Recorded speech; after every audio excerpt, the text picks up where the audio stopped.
எனக்கு புத்தி தெரிஞ்சு என் தாத்தா பாட்டை அப்பா குன்று இருக்கமெல்லாம் குமரமயன்னு சொல்லுவாங்க.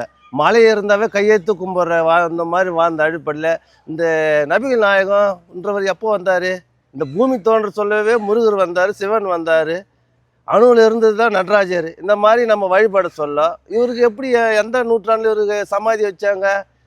4 கல் வச்சுட்டு ஒரு பணத்தை பொதிச்சிட்டா அதுக்கு பேர் மசூதியா? வழிபாட்டு தலம் எப்போ வந்தது?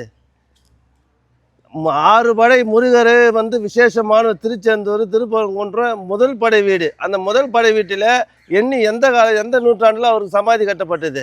இதெல்லாம் ஓன்மிட்டு அமைதியாக இருக்கிற இந்துக்களை கலரி உரத்துக்காக செய்கிற சதி. நீங்கள் அது இப்போ ஆதங்கப்படுறீங்க, ஆதங்கப்பட்டு என்ன பண்ணுறது? என்னுடைய ஆதங்கம் அமைதியாக இருக்கிற இந்துக்கள் அனைவருக்குமே இது ஒரு விழிப்புணர்வு மாதிரி. இன்றைக்கி ஒரு மலை போயிடும், நாளைக்கு 5 மலை எங்களுக்கு தான் சொந்தம்னு சொன்னால் எவ்வளோ நாளைக்கு தான் இந்துக்கள் அமைதியாக போவாங்க? திருப்பி நாங்கள் அடிக்க ஆரம்பித்தா நீங்கள் தாங்க மாட்டீங்க. இது ஒரு எச்சரிக்கையாக சொல்லுறேன் நான்.